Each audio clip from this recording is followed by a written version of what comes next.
All right, Shabbos, say good morning. Excuse me, good morning.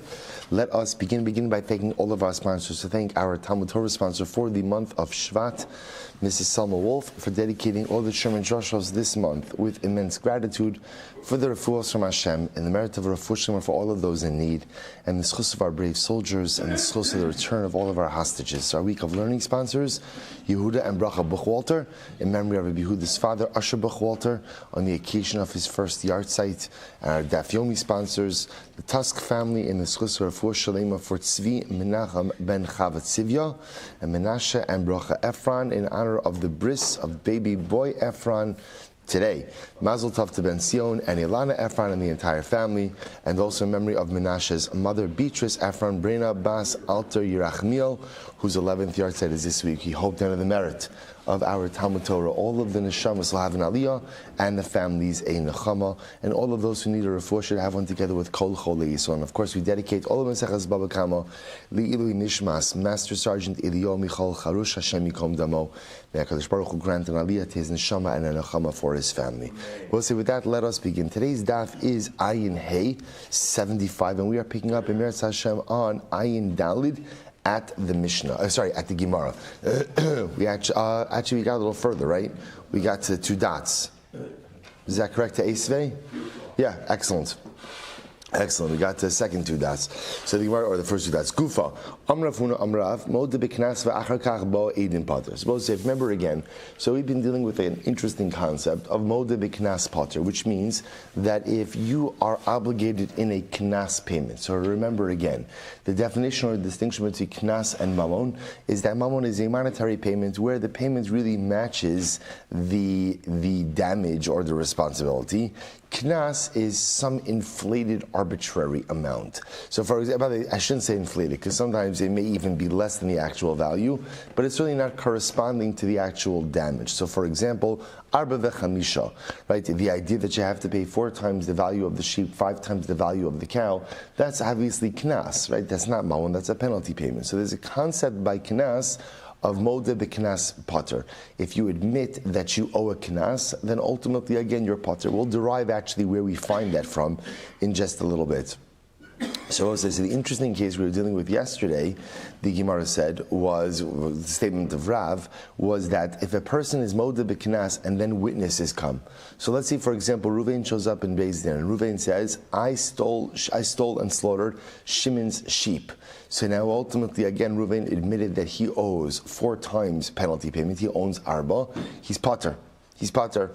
What happens if after his admission, witnesses show up and say and claim, give testimony that he indeed stole and slaughtered? So Rav said, once you admit that you're pater, you're pater. That's it. Even if witnesses subsequently show up, you're still pater. Okay, so we're going to analyze that. Says the Gemara, Eisir Rav Chisda Rav Huna. So Rav Chisda is the kasha to Rav Huna. Let's listen to this story. There was a story from Rabbi Gamliel, Shesima es ein Tavi avdo. He blinded the eye of Tavi, his servant. Rabbi say, remember again, this was not done intentionally, this was done accidentally. Rabbi say, remember again, it's interesting, in Yomi, Monday through Thursday night, we are learning Meseches Brachos. So interestingly enough, just last week we had a beautiful Mishnah about Rabbi Gamliel, or maybe 2 weeks ago, Rabbi Gamliel and his servant Tavi.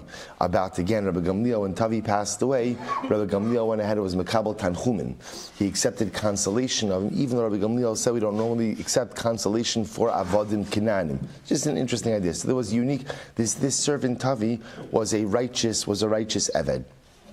So the story once happened that Rabbi Gamliel blinded the eye of Tavi. V'haya sameach simcha gidola. And Rabbi Gamliel was so happy. Why was Rabbi Gamliel so happy that he blinded his Eved? Look at Rashi. V'haya sameach lefi she'eved kasher haya v'haya mis'avel l'shachrero ela sha'mishacher avdo over ba'asei. They both say this is incredible.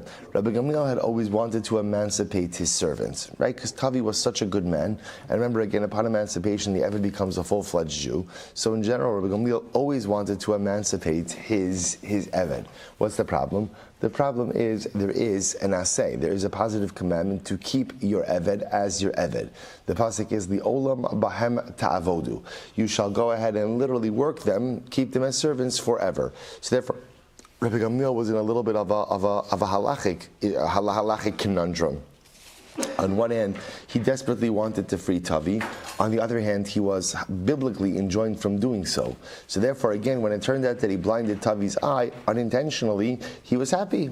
I mean, sad for Tavi that Tavi lost an eye, but happy that Tavi was finally going to go free.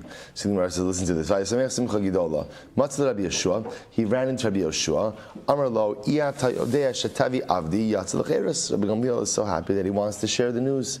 So he tells Rabbi Yoshua, don't you know that Tavi, my servant, is going out? He's going to be emancipated. Amar lo lama. So Rabbi Yoshua said, no, why? Why is Tavi going to be emancipated? Amar le shesamisi es eno. I blinded his eye. I blinded his eye, and as a result of a loss of limb, he's going to go free.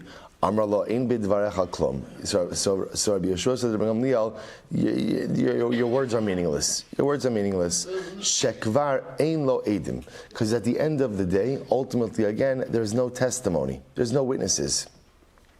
So the Gemara says, so the point that Rabbi Yeshua is making to Rabbi Gamliel is your testimony by itself doesn't do anything. Remember, Rabbi said the concept that an Eved goes free upon the loss of a limb is a knas. So now you have Rabbi Gamliel going ahead and saying, I blinded my Eved. So ultimately, again, that's Moda b'knas pater. That's Moda b'knas pater. Now what's interesting is Rabbi Yoshua said to him, you don't have witnesses. Now, what do you see from here? What do you see from here? Hayesh lo edim chayiv. Now, we'll see what you do see from here is that what? If there were witnesses, the Rabbi Gamliel would have been chayiv. In other words, we'll say, so what do you see from here? Even though Rabbi Gamliel was admitting that he blinded Tavi, so he was Moda b'knas, and Moda b'knas is pater, Rabbi Yoshua is saying that if witnesses would have shown up afterwards and corroborated that indeed Rabbi Gamliel had blinded Tavi, that ultimately again Tavi would have gone free. So what do you see from here? What do you see from here? Moda b'knas v'achar kach bo edim chayiv. So you see from here that what? That halacha l'maisa, if you admit a penalty payment, and then afterwards witnesses come along and testify to this same thing, that halacha l'maisa, you're chayiv. So we'll say that contradicts what Rav said before, because beforehand Rav said, Rav said that moda b'knas, v'achar kach bo edim, if you admit a penalty payment, right, you're pater, and then witnesses come and say that in fact you committed this infraction, you're chayiv. I'm sorry, you're pater, that was Rav. Now, based on what we're seeing from Rabbi Yoshua, we see that you're chayiv. So what's going on over here? So the Gemara says, something amazing. Amarle Shed Rabbi Gamliel the lo bifnei beis and odir. This is fascinating. The Gemara says, no. This case is different. When we say moda b'knas pater, moda b'knas is only pater when the admission is done in the presence of beis din. So it's interesting, right? I don't think we ever spoke out this fact before. Only if the admission is done in the presence of beis din are you pater. But if you stam admit to knas, that does not exempt you. So when Rabbi Gamliel said, I blinded Tavi, ultimately again, so remember he made this admission outside of beis din. Therefore again, the admission was halachically meaningless. And therefore Rabbi Yeshua told him, if witnesses were to come and to indeed testify to this, you would be chayiv. So what Gemara says, the lo b'fnei beis din, or the Av Rabbi Yoshua Av beis din hava. We'll say Rabbi Yoshua was the Av beis din. So we'll say if Rabbi Gamliel is talking to Rabbi Yoshua, who's in charge of the beis din, the Gemara kind of presupposes that this exchange is happening in beis din itself. Top of Ayin Hey 75a, shelo beis din hava kai. No, they were having this conversation, but what? It wasn't in beis din. It wasn't in beis din. So therefore, I'm sorry. Tavi is still free. Tavi is not necessarily going to be free. That's the point. In other words, when we say moda b'knas pater, the knas says that the Eved goes free. If Rabbi Gamliel is coming along and saying that ultimately I blinded Tavi, he's being moda b'knas. If he's moda b'knas, he's pater. Pater means Tavi doesn't go free, which essentially means, what does it mean moda b'knas pater? What does that mean moda b'knas pater? What does it mean? It means that when someone admits a penalty, what's our reaction to that? What's our reaction? We ignore it. It's as if no statement was made. So Rabbi Gamliel comes along and says that I blinded my servant Tavi, you're moda b'knas. We ignore that. That's why Rabbi Yoshua said, listen, your statement by itself would be meaningless. If there were witnesses to corroborate that, then Ein Achinami, we would listen to that. But in the absence of witnesses, ultimately, again, halacha l'maisa, the statement is meaningless. So we'll say, top of Ayin, I v'atanya, but we learned in the Braisa, Amar lo in bidvarecha klum, shekvar hodisa. I, but also the Braisa says, your words are meaningless because you already admitted My love Tanoihi. So we'll say, is this whole thing not a machlokes Tanoim? Here we go. Hai Tana da Amar Shekvar in Lecha Edim. The opinion that says that you don't have witnesses. Savar Mode B'Knas V'Achar Kach Bo Edim Chayiv. That opinion holds also that in general, when you're Mode B'Knas, right, you're pater, and if witnesses subsequently come along and corroborate the claim, you will be chayiv. V'hai Tana da Amar Shekvar Hodisa, and the opinion that says, well, you already admitted the claim. Savar Mode B'Knas V'Achar Kach Bo Edim Pater. Ultimately, again, he holds that if you're Mode B'Knas, ultimately again, and afterwards you would be pater. Okay, so Gemara suggesting maybe this whole thing is a machlokes. So obviously, so remember again, let's go with what we know. What we know is that Moda B'Kinas is pater, right? And that seemingly everyone is agreeing with right now. You owe a financial penalty amount, you admit that you owe it, you will be pater. What's the machlokes? The machlokes is afterwards witnesses come and testify about that very event that you went ahead and admitted. So the shaila is, does the testimony of witnesses kind of now make you chayiv? Right? In other words, we to a certain degree ignore your hoda'ah, or no, once you admit your knas, the knas is kind of off the table. And therefore, even if witnesses subsequently come, we simply do not pay heed to their words. To which the Gemara says, suggesting now maybe some machlokes tanoim. To which the Gemara says, lo, the chuli almamo the knas v'achar bo edim pater. Everyone agrees that if you're Moda B'Knas and afterwards Eidim come, you're going to be Pater. So what's the machlokes over here? Ubaha kamifligi. So we'll say, here's the machlokes. Ubaha kamifligi. Hai Tana da Amar Shekvar in Lecha Eidim. The opinion that read the exchange between Rabbi Yeshua and Rabbi Gamliel, as Rabbi Yeshua is saying that you don't have witnesses, Savar Chutz Lebeizdin Haba. He holds that the whole reason why Rabbi Gamliel's Hoda'ah was meaningless was because it was made outside of Beis Din. In other words, in order for there to be a Moda B'Knas Pater, the Hoda'ah, the admission, has to be made in Beis Din itself.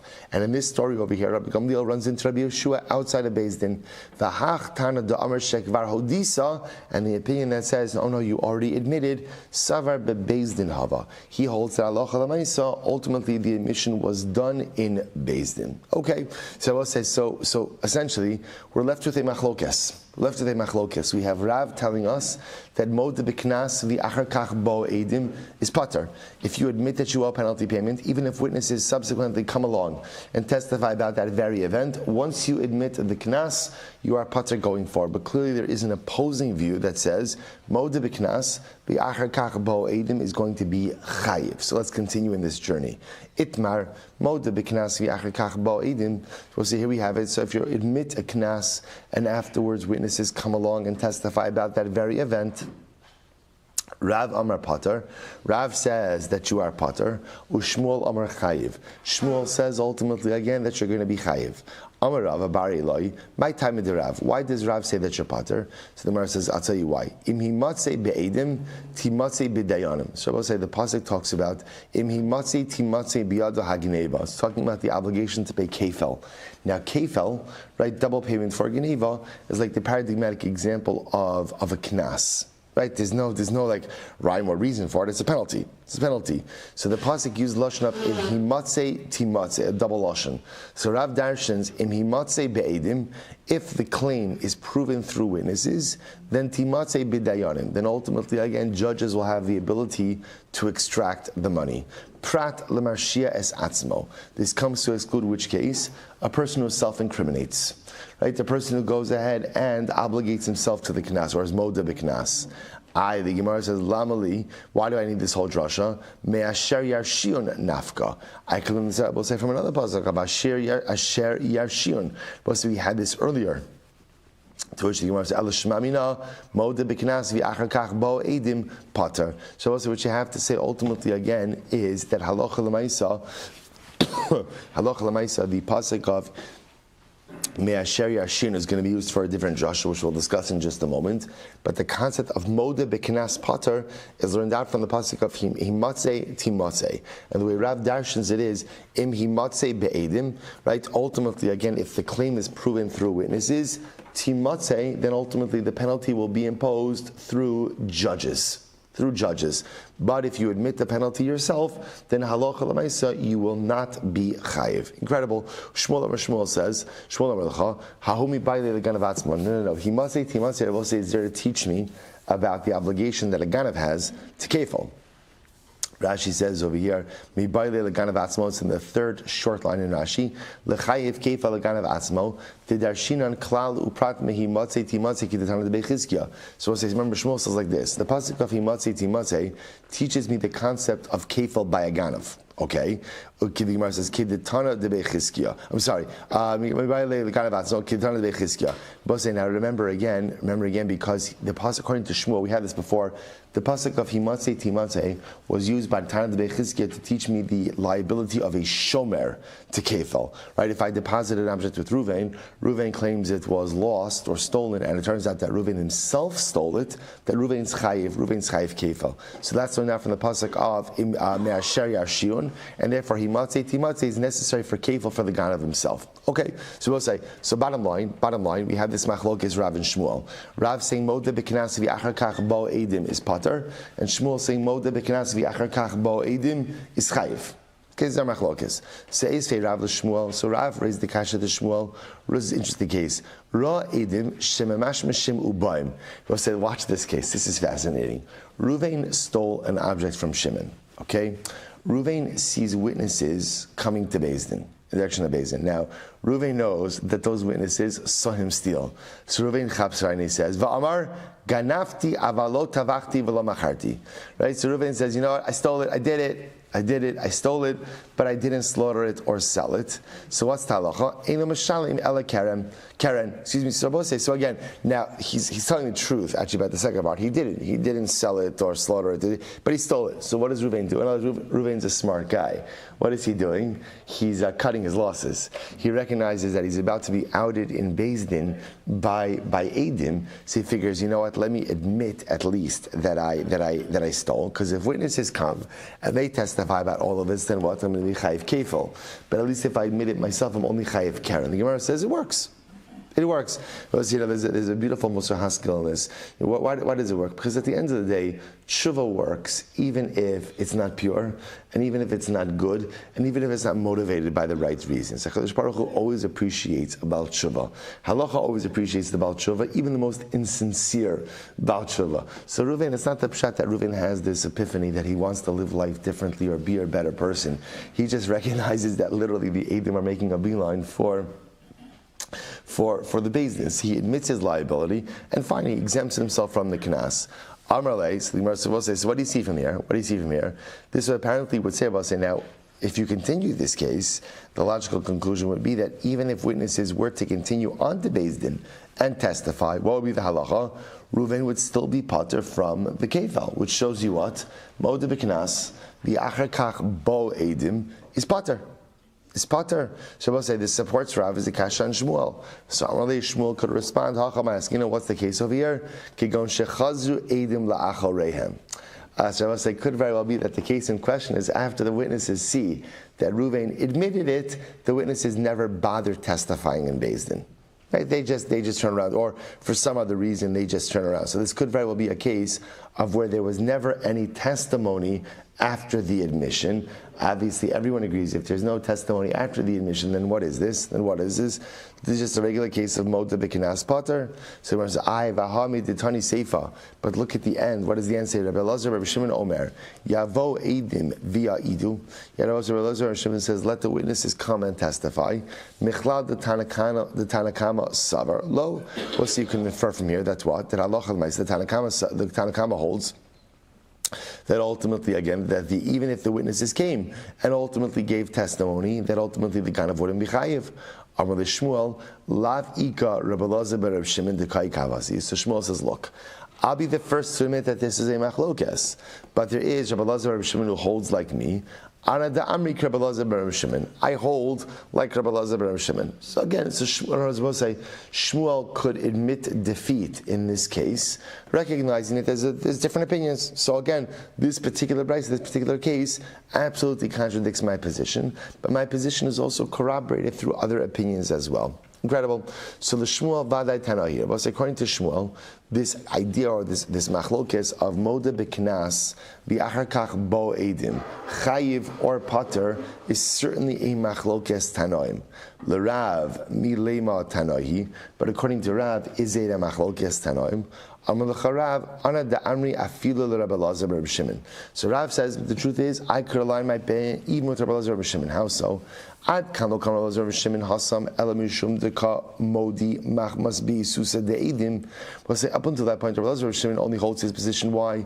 Because in the case of the edim are approaching, why is Reuven admitting his guilt? Out of fear of the witnesses. And a fair witness avahacha the mode me'atzmo, but over here that ultimately again he is admitting on his own. I feel Rabbi Elazar Shimon mode. Even Rabbi Elazar but Shimon would agree that a pure hodah, a pure admission, ultimately absolves the person of the knas, even if witnesses subsequently come. Amar of Hamnuna. So we'll say, so again. So bottom line, what are we left with over here? We are still left with our fundamental machlokes. Again, what does everybody agree with? Moda b'knas pater. What's the machlokes case? Moda b'knas, Reuven admits that he stole from Shimon, and then achar kach bo edim, then witnesses came and testify that Reuven stole from Shimon. So ultimately, is Reuven chayiv kefal or not? Machlokes Rav and Shmuel. That machlokes still stands. I will say, now we come to a tremendous piece of a tremendous qualifier. Amar Rav Hamnuna says, Mistabra milsei derav. Rav's position that moda b'knas v'achar kach bo edim is pater only applies in the following scenario. Ba'omer ganafti ubo edim shaganov pater shahari chayiv atzmo b'keren. Listen to this, we'll say. Let me read the whole thing. Amar lo ganafti uba edim sheganov, the chazer amar v'tavachti umacharti uba edim shetavach umachar chayiv shari pater atzmo b'klub. All right, so now let's take this apart. So comes Rav Hamnuna, and Rav Hamnuna gives a very important qualifier to the position of Rav. Even Rav who holds that Movda b'kinas v'achar kach bo edim is pater only holds that when Reuven admits, Reuven says like this: I admit that I stole. Ultimately, again, and then witnesses come and testify that Reuven stole from Shimon. Okay, so then the position of Rav is Moda b'knas v'achar kach bo edim is pater. What is Reuven going to be chayiv? Keren, and that's it. It's pater from kefal. Watch this, I will say. What happens if Reuven said, you know what, I didn't do anything. I didn't steal. I didn't go ahead and I didn't do anything. And then what happens, I will say, witnesses come along and they testify that Reuven stole. And after they give that testimony, Reuven says, you know what, I also sold and slaughtered it. Slaughtered and sold it. So we'll say, Rav Hamnuna says, in that case, Reuven is not pater from the knas. Right? And we'll say, this is fascinating. The concept of what Rav Hamnuna is suggesting is, Modeh b'knas pater only applies in a situation where through your admission, you obligate yourself to something and also exempt yourself from something else. But if your admission only serves to exempt you, but doesn't obligate you in anything, then that admission is meaningless. Isn't that fascinating? And really what it is it's implicit in the word hodah. Right? What does hodah mean? Right? Admission means what? Admission by definition carries with it some level of, I'll give you a mashal ma'adavadoma. We'll say, you ever receive an apology from someone when they say, I'm sorry if something I did hurt your feelings? Right? Ever receive, right? What's generally your reaction to an apology like that? Right? That's nothing. That's nothing. Why? You're not owning what you did. I think many of us have actually done that a number of times as well, right? Right? Because again, I might feel in my heart like I didn't do anything to you. Come on, grow up. Like it's nothing. But again, I'm sorry if something I did hurt your feelings. There's no hodah in there. Right? There's no, because essentially implicit in that statement is you're probably overreacting or being too sensitive, so I'm sorry you're so sensitive and such a baby, right? I'm sorry, right, that you are such a baby, right? So again, when there's no hodah, there's no skin in the game. So this is actually fascinating. So Hamnuna says the concept of modeh b'kinas pater means through your hodah, you obligate yourself in something. So therefore, this is a meaningful admission. Because it's a meaningful admission, will exempt you from the knas. So therefore, again, when Reuven admits admits that he stole from Shimon, and then witnesses show up and say, yeah, Reuven stole from Shimon, okay, because you obligated yourself in the Karen, you're going to be patur from Kefel. But if witnesses show up and said to witnesses show up and they say Reuven stole from Shimon, and then afterwards Reuven says, yes, and I also sold it, I slaughtered and sold it. So Reuven's very proud of himself, because now Mod of the Knas, right? He just admitted what he did, and he should be patur again either 2 or 3 times, right? Additional building on the kefel. That doesn't work. Why doesn't it work? Because at the end of the day, his hodah, his admission, ultimately again doesn't obligate himself in anything. So because of that, halacha l'maisa, it's not a valid admission. Incredible. So the Gemara goes right to Amar Rava. So what says this? So Rava comes along and he says, "Kapachdi l'sabi de beirav." So ultimately, again, I have a way to refute the position of Rav Hamnuna. Rabbi Gamliel polter asmo miklum hava. Rava say again, when Rabbi Gamliel made his statements, right? Rabbi Gamliel was trying to exempt himself from everything. Rabbi say, when Rabbi Gamliel said that I knocked out the eye of Tavi, my servant, what was Rabbi Gamliel obligating himself in? What was he obligating himself in? But there's no actual financial liability incurred. In other words, we'll say he loses an asset, but he did not have to pay anything. It was not money out of his pocket. Yet again, the Havamina is that the admission would work to free him from the penalty. So we'll say, so what do you see from here? You see from here that Moda B'Knas, even if it doesn't hit you in the wallet, should still ultimately work. So the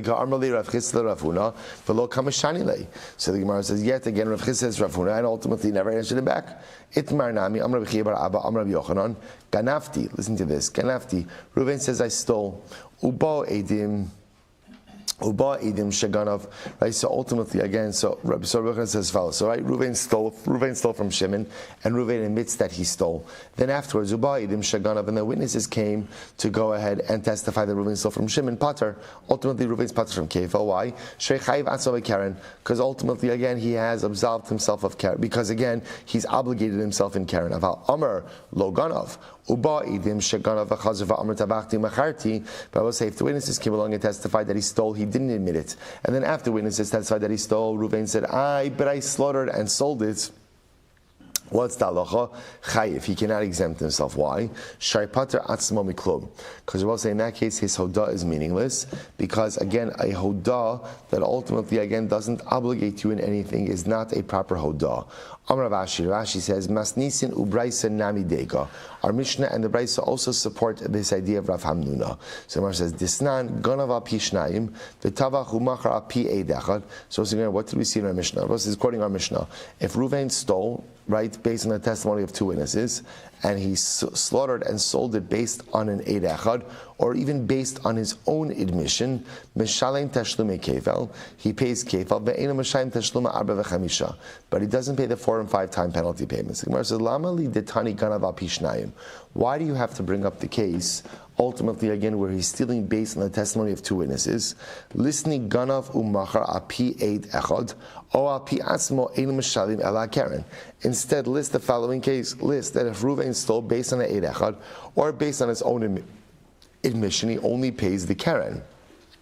Right, because that'd be a case of Moed B'Knas Pater, Amud Beis, Ella, Lav HaKamash Malon. Rather, we'll say, what is the Mishnah coming to teach us? HaKamash Malon, Ganav Api Shnai V'Tavach Umachar Api Echad, that if he stole based on the testimony of 2 witnesses, right, and he slaughtered and sold based on the testimony of 1 witness, or Api Atzma, or through his own admission,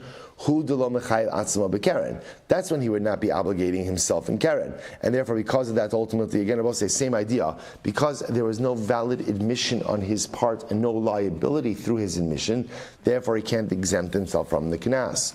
So the Gemara says, Hu da'aminan api atzmo dumya da'api eid echad. This is the case where we would compare ultimately his own admission to the case ultimately of an eid echad. Ma'api eid echad, just like when it comes to an eid echad, ki asi eid echad mitzarif b'hadei mechayiv. Remember again, if an Eid Echad shows up in Beis Din and gives testimony, that testimony obviously is meaningless. But if an Eid Echad shows up in Beis Din and then what? Another Eid is mitzaref with him, that works. So the Gemara says, therefore, api atzmo nami. So too, we'll say also an admission by the thief could work the same way. How so? Ki asu eidim mechayiv. But we'll say, even if a person admits something, if witnesses subsequently come along, he'll be chayiv. Aval ganav, we'll say, now when is that? When would he be chayiv? That be chayiv, remember again, if his hoda'ah does not by definition incur some personal liability. So, but again, aval ganav v'tavach u'machar api eid echad. But ultimately, again, if Reuven stole, slaughtered, sold based on the testimony of an eid echad, o al pi atzmo, or through his own admission, techayiv atzmo bekeren, where he has obligated himself in the principle, lo amrinon al pi atzmo dumya de eid echad. In that case, Rabbi, we would not say that his own admission ultimately is like the presence of one witness, meaning that even though by the presence of one witness, if another witness showed up, it would ultimately make it into a fit testimonial unit. By his own admission, if witnesses were to show up afterwards, he would be pater. So Rabbi say, all the Gemara was doing with that was showing from our Mishnah, backing up the assertion of Rav Hamnuna, that the concept of Modeh B'Knas Pater only applies where your Hoda'ah creates the assumption of some level of liability. But if your Hoda'ah just serves to totally exempt you from everything, then ultimately even Rav will agree that you're Pater. So therefore, again, I'll say one more time just to give you the illustration of it. So if Reuven admits that he stole the sheep, and then ultimately again witnesses show up and say Reuven stole the sheep from Shimon, then ultimately again Modeh B'Knas Pater. Why? Because through his Hodah, he has assumed responsibility for the Keren. So therefore again, that's the case where then he's going to be exempt from the Kefal. But if Reuven stole from Shimon, witnesses showed up and said, Reuven, you stole from Shimon. And Reuven says, yeah, and I slaughtered and sold. So if Rabbi will say, he won't be Pater. Why won't he be Pater? Because that admission doesn't create any liability for him. I mean, the liability it creates is that now he's a thief, but it doesn't create any financial liability, and because of that, ultimately, again, you can't apply the concept of Modeh B'Knas Pater. So therefore, I will say we just proved that assertion from the Mishnah. Brisa, we could also prove it from the Brisa. The Sanya, Ra Edim Shemash Mishinu Ba'in. So I will say this is our case of Reuven stole from Shimon, and what happened? Reuven sees witnesses that are getting ready to come to Beis Din. Reuven's fearful that they're going to out him. So what does he do? Va'amar ganafti aval lo macharti. Right? Lo tavachti v'lo macharti. So Reuven comes along, Reuven walks into Beis Din and he says, I did it, I stole, but good news and bad news. The bad news is I stole. The good news is I did not slaughter or sell the animal. So what's the halacha? Fine, that's Modeh B'Knas Pater. So the Gemara says, Inu Mishalim Ela Keren. Ultimately, again, all he has to pay is Keren. That's a case of Modeh B'Knas Pater. I says the Gemara, Lama li lemisna va'amar ganafti v'lo macharti v'lo tavachti v'lo macharti. We'll say first wide line Amud Beis. Why does Reuven have to say I stole, but I didn't slaughter it and sell it? In other words, what's that? I understand what it means when he says I stole. That's the Modeh B'Knas Pater. But what does it mean ultimately when he says I didn't slaughter it and sell it? What's that? So nisni o ganafti o tavachti umacharti. So again, I will say, why not just go ahead and set it up as an either or case? In other words, set it up as two different cases. Either again, where Reuven walks into Beis Din and he says, I stole, right? He's admitting that he stole, or that he walks into Beis Din admitting that he slaughtered and sold. Why not set it up like that? We'll say, why doesn't the Brisa set it up like that? Now it makes sense. Elaha kamash malon. Taima de Amar Ganafti hu dechayev atzmo bekeren de Pater. So we'll say it makes a lot of sense. The reason why ultimately again he is Pater from Kefal in this case is why I will say, because by claiming Ganafti, by admitting that he stole, what did he do? He obligated himself in Keren. Because he obligated himself in Keren, that's when we could say Modeh B'Knas Pater. That's when he could exempt himself ultimately again from the Kefal. Aval Amar lo Ganafti. But we'll say if Reuven remains, firm in his claim that he did not steal anything, Ubao Eidim Shaganov, and witnesses then showed up and said, you did steal. The Chazer va'amar tavachti macharti, and Reuven trying to cut his losses. Now again I will say, now remember, after witnesses go ahead and claim that he stole, obviously Reuven's admission that he stole would be meaningless, right? Because witnesses already proved it. So Reuven figures, what can I do? I could admit that I slaughtered or sold it, And then what happens? And ultimately, again, then witnesses showed up and said that he slaughtered it and sold it. Where Rabbi say Reuven's admission did not obligate himself in anything. Ultimately, chayiv. He's going to have to pay the arba v'chamisha. Alma hoda de tvicha lav hodahi. What do you see from here? You see from here that an admission regarding slaughtering and selling ultimately again is not a proper hoda in halacha. So we'll say, so ultimately again the Brisa and the Mishnah both proving the same concept of Rav Hamnuna. All of this is Rav Hamnuna's nuanced detail in the position of Rav. According to Rav, who says Modeh b'knas potter. Actually, the truth is, it's really not just in Rav, it's really according to everyone, but interestingly enough, he's framing it. Right, the way Rav Huna frames it is Mistabra Milsei de Rav, because Rav holds Modeh b'knas is potter all the time. Right, even if Rav holds, even if witnesses subsequently show up in Beis Din, still Modeh b'knas is going to be potter. Rav Hamnuna says, just to be clear, Modeh b'knas is only potter in a situation where your hodah, your admission, makes you liable for something. Right? That's what an admission is. You have skin in the game. But when your admission exempts you from everything, then ultimately, again, you are not potter. So now we'll say all we've done in the Gemara is we've proven this assertion both from our Mishnah and from the Brisa mentioned Amud Aleph. To which the Gemara says, lo, maybe not. He gufa kamash malon, techevan de amar ganafti, since ultimately again in the Brisa's case, Reuven admitted that I stole, af agav de amar lo tavachti velo macharti, even though initially he said I did not go ahead and slaughter and steal, and then witnesses came that he slaughtered and stole potter. Ultimately he's going to be potter. Why? My timer, tashlume arba v'chamisha amrachmana velo tashlume arba velo tashlume shlosha. So we'll say, so this is actually an interesting idea. So Gemara just suggests maybe the Brice's proof is not a good proof. We'll say it could very well be in a case like this. Watch this. It's actually very interesting that in a case ultimately again where halacha l'maisa that where Reuven says ganafti, right? And then witnesses come, right? So he admits that he stole, right? So modeh b'knas potter. So ultimately again, even if let's say he said I did not slaughter or steal, then witnesses show up and say you did slaughter and steal, that Reuven would not be chayiv. Why wouldn't Reuven be chayiv? This is actually quite fascinating. Why wouldn't he be chayiv? It's a technicality. What's the technicality? Arba v'chamisha is built on kefel. So therefore, again, I will say, it could very well be that in a case where there's no kefel, there's obviously not going to be arba v'chamisha as well, which is illogical. So therefore, it's just an interesting, nuanced idea, that if Reuven comes along and Reuven says, I admit that I stole, but I didn't slaughter and steal, I didn't slaughter and sell, and then witnesses show up and say that Reuven did slaughter and sell, maybe what the Brice is teaching me is Reuven will not be chayiv, because since through his admission he's pater from kefel, and kefel serves as the first two payments of arba v'chamisha. If you're pater from kefel, you can't be chayiv in arba v'chamisha. Okay, interesting idea. Hold in the back of your mind. We'll see what we do with that. So I'll say. So the truth is, maybe this point of Rav Hamnuna about about whether or not a hodah requires you to make yourself liable for something in order to part you from the knas. Maybe this is a machlokes tanoim. Here we go. So the Gemara says, or I should say, I say it differently. Let me take that back. Rashi says the lema ketanai over here is, does a hodah of tvicha, look at Rashi, it's actually the last wide line in Rashi, lema ketanai, hodah te tvicha, I hodah havya below hodah de gneva, to lo mechayiv atzam bekaren, lepotro, im bo edim olo. So we'll say, here's the shaila. Ultimately, again, if you admit that you slaughtered and sold, right, but you did not admit the theft, so this is the case we were just mentioning before, that Allah Chalamaysa, Reuven did not admit that he stole. Witnesses came along and ultimately again made him chayiv for gneva.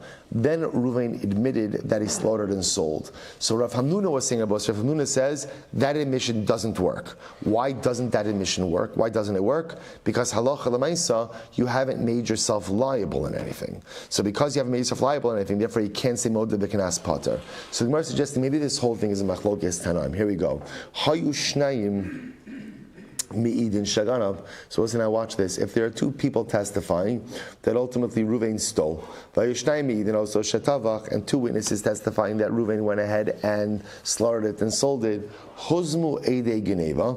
So we'll say if the witnesses that were giving testimony about the Geneva were made into Zomamin, so ultimately Eidu Shavat Lamitzasa Bat Lakula. So we'll say in that case again the whole testimony falls apart, right? Because remember again, without testimony about the Geneva, there's no Tuvicha or Mechira. So we're talking about over here two sets. We saw this in yesterday's daf. Two sets of witnesses, right? Set one testify about the fact that Reuven stole from Shimon. Set two testify about the fact that Reuven slaughtered and sold. If set one who testified about the Geneva ultimately again are made into Eidim Zomamin, then halacha l'maisa the whole testimony falls apart. Okay, Huzmu Eidei Tivicha. What happens if the witnesses who testified about the theft are totally good, kosher? Who becomes excuse me, sorry.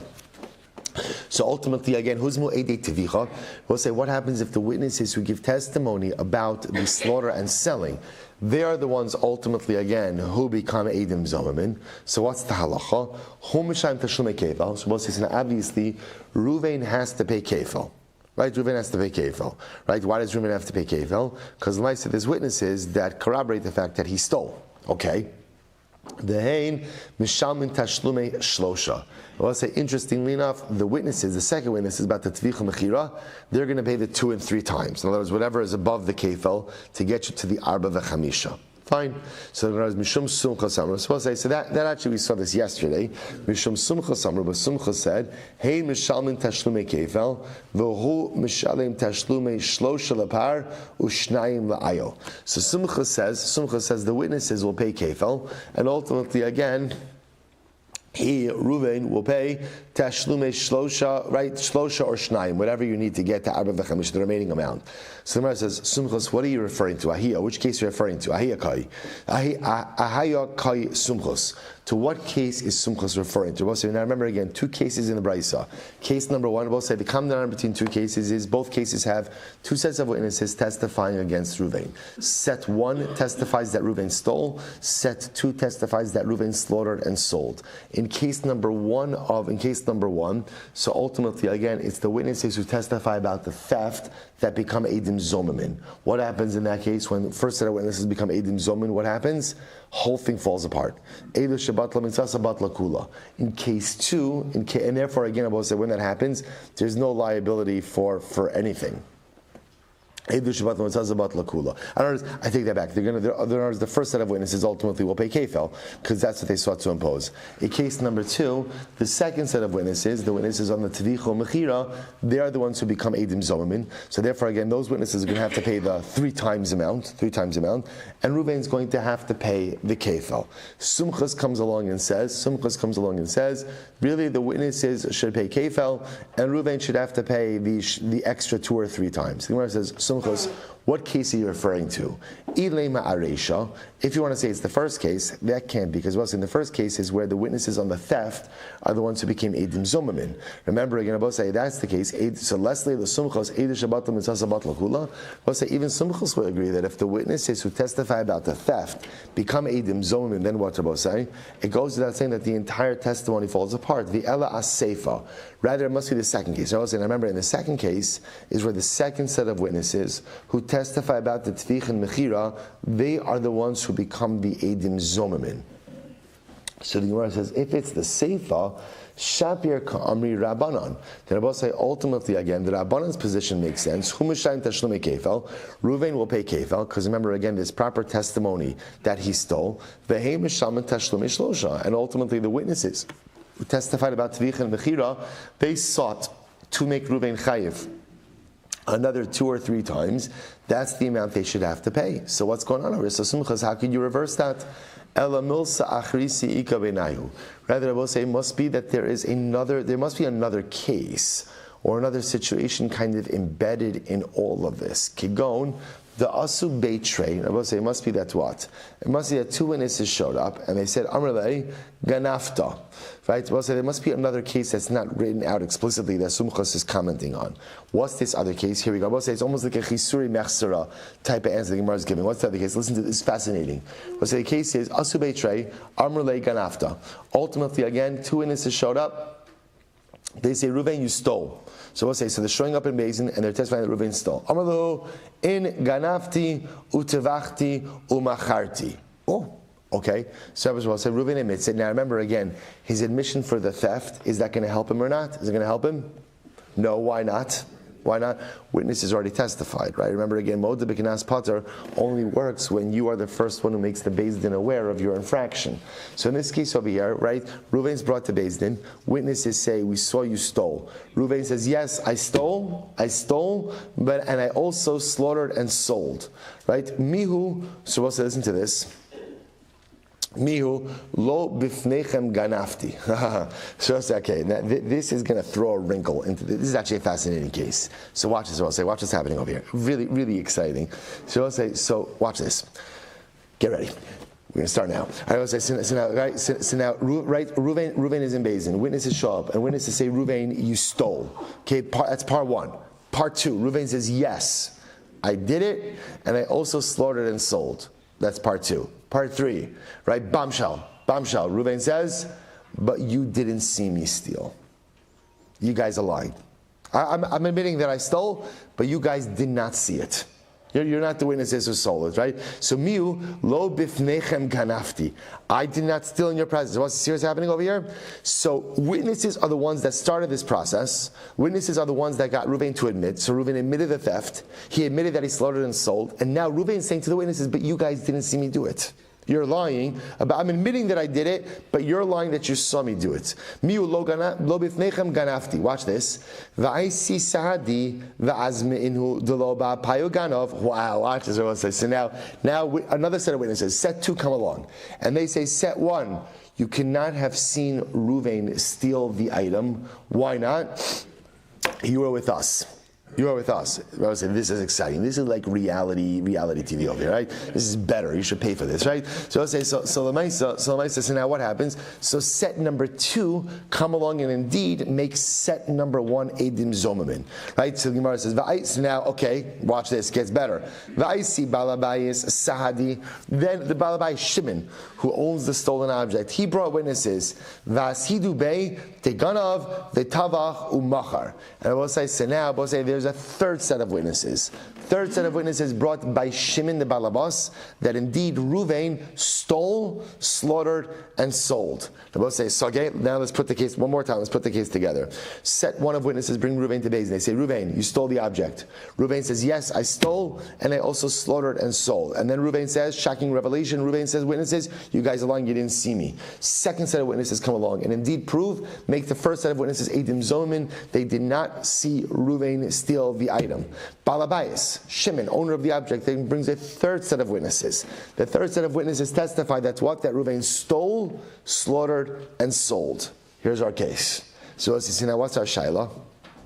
The Gemara says, "Ubahadas tevicha umechira kamiflagi." So let's say, so now at play over here is what is the status of Reuven's admission about the slaughter and theft. Now we'll say, here's what's interesting.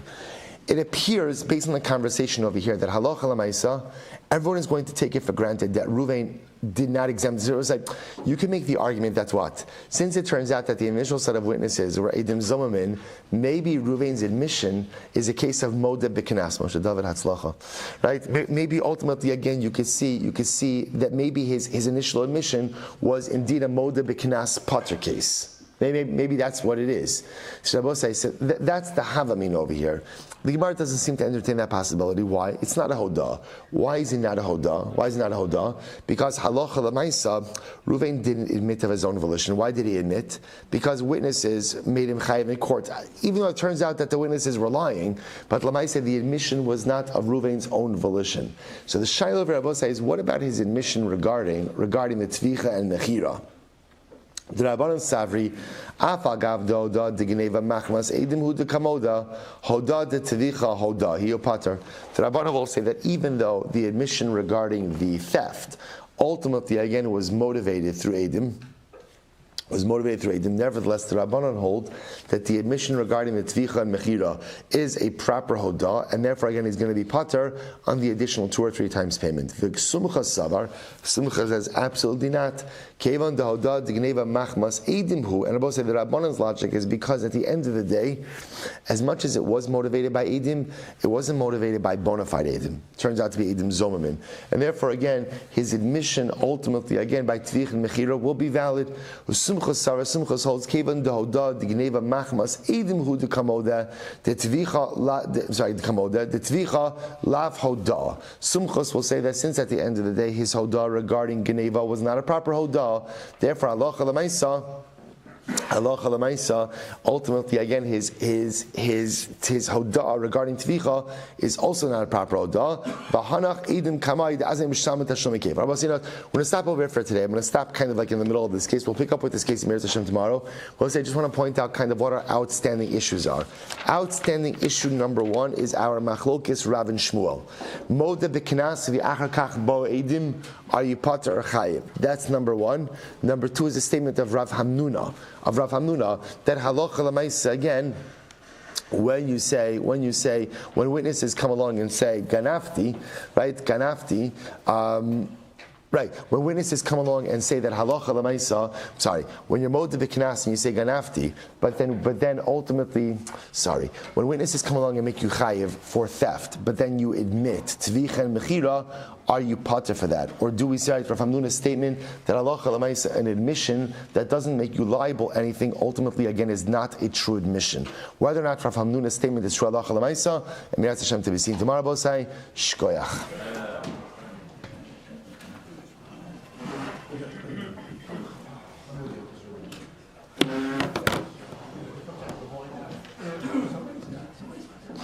Avron. Starter? No, let's just move. Yeah. Everything over there. Chevron Zoom. Shkoyach everyone.